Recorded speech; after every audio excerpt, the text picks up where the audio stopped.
হইলাম মুকুট স্ট্যান্ডের থেকে অমর টুকুর কাছে একটা মূর্তির বায়না দিচ্ছিলাম। মূর্তির বায়নাটা দেওয়ার পর আমরা যথারীতি আজ মূর্তি নমুনা লিখে আইছি। মূর্তি দিয়ে আমরা মূর্তি উন্নয়নের পয়সা বেশি চালাইছি। ওখান এটার লিগে আমরা সোনার লিগে তার কাছে আইছি। এখন হ্যাঁ কী করে আমরা এটা দেখা দিচ্ছি। এর নাম কি দা? এর নাম হইল নির্মল চন্দ্র পাল।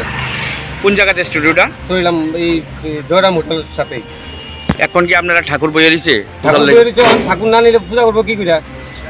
তাই কত টাকা বায়না দিছিলে? আমরা তো মূর্তির দাম আসতো 7,000 টাকা, 5,000 টাকা বায়না দিয়ে দিচ্ছি। এরপরে তাই অন্য খানো বেশি বেশি একটু মূর্তি বিচালাইছে। কি কয় এখন নির্মল পাল? কয় ভাই হাতে ভাই দোকান আছে, আমরা দিচ্ছি না। আমরা যে মূর্তি পছন্দ করছি এই মূর্তি আমরা দিতে হইব।